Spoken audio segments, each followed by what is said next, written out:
Let's talk about Pluto and Aquarius on the last day of Pluto and Capricorn. Do not mind my voice, I am sick, but we need to talk about this. For reference, just so you know who I am a practicing professional astrologer. My clients are millionaires, and I have 2 certificates in astrology that I was given 10 years ago. So I know a lot or two about what's going on right now. Pluto takes 248 years to go around the sun, and he will spend anywhere from 16 years to 31 years in one zodiac sign. It has currently spent 16 years in Capricorn and will spend 20 years in Aquarius. Pluto's job is to unearth things that have been forgotten. And the reason why we need to do this process is actually magical and alchemic in nature, because it is said the purpose of life is to create, and the way that you create is through the 4 elements: earth, air, fire, and water. Everybody has a certain amount of energy reserves, but when you need more, you have to go into the depths of things to gather that energy.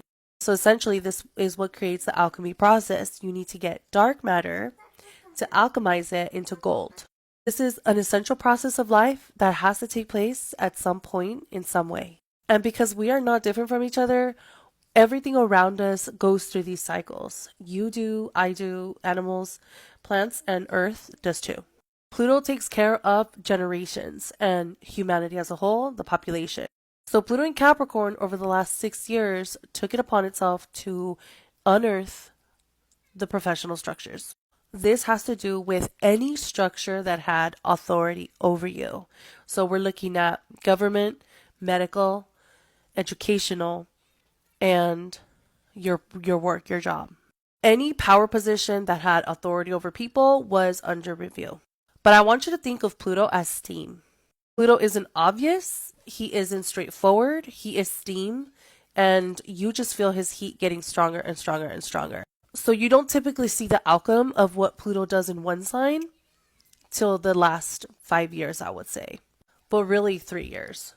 So everything that has happened from 2021 and on has revealed to us the dark matter.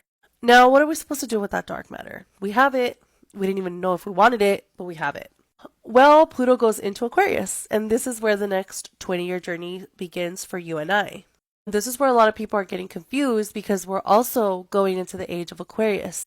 And so I'm hearing a lot of people talk about this being the transit that gets us into the age of Aquarius. These two things are not exactly the same, and I want you to be educated on it. First, I'm going to give you this one small example. The sun. It takes the sun 1 year to go around the whole zodiac sign. The sun spends 1 month in each constellation, which gives us our zodiac signs, your sun sign Sagittarius, Libra, whatever you are.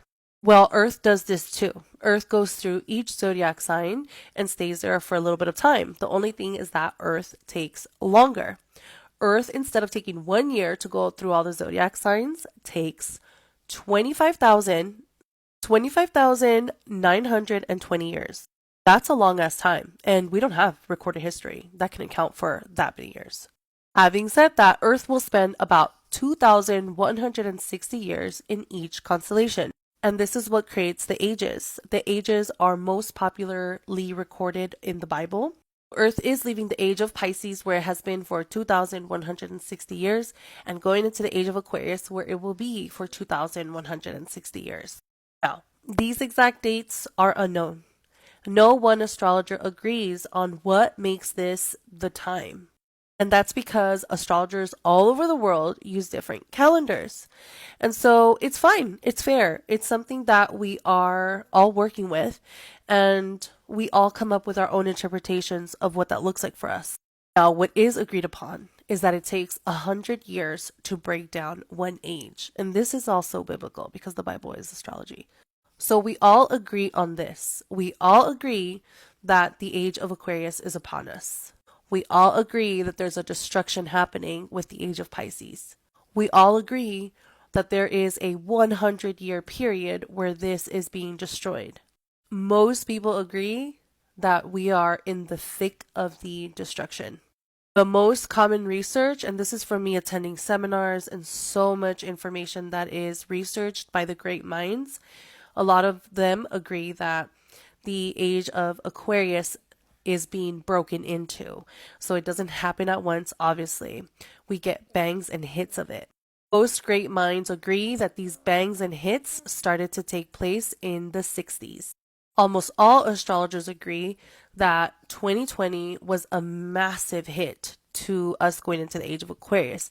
And what I mean by hits is like waves of consciousness, like people getting ready, and also people's consciousness breaking open to these ideals of the frequency of Aquarius. Because if we cannot hold Aquarius in ourselves, we cannot bring this reality into the world. Now, before 2020, we would say that we were about 40% in the age of Aquarius and 70% in the age of Capricorn.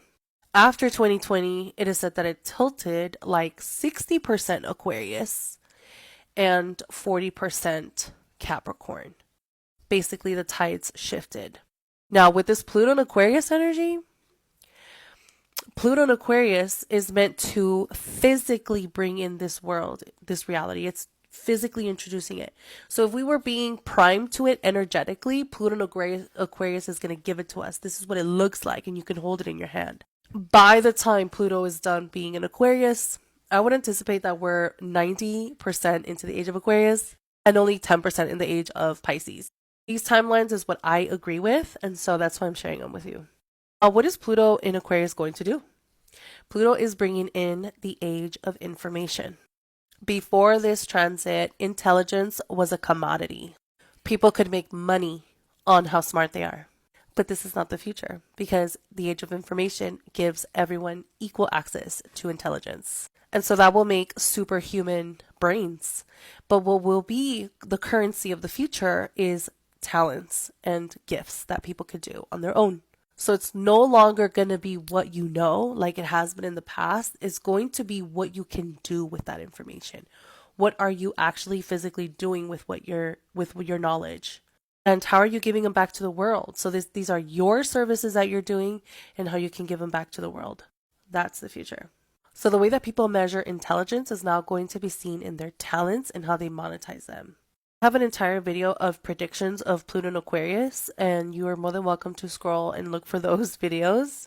And because this is matching up with America's Pluto return, which is a whole different thing, we are going to start to see beyond changes in America and in the world. As we go into the age of information, our life is going to dramatically speed up, dramatically change, and dramatically shift into something that we've never seen before. And this will start in 2025, no doubt, no doubt. Now for horoscopes, what does this mean for you? I took the time to make 2 workbooks, okay? You guys, I'm really proud of them. If you go to my website, you will see a workbook that's $7 and that's for Pluto in Capricorn. If you want to know what Pluto in Capricorn did for you, go get that book. And then I just launched my second book, which is Pluto in Aquarius, The Awakening of Man. You need to go get that book. That one is so specific to what's happening, not just overall in general, but also in 2025. So I actually break down what Pluto's traction and movement is going to be in 2025 so you can best align it. So my workbook is based on rising signs. And so if you get it, you'll be able to do a whole breakdown and questionnaire on what Pluto Aquarius is bringing for you. I honestly have so much to say and I wanted to do predictions, but if you guys have any questions, drop them in the chat. Let's talk about it.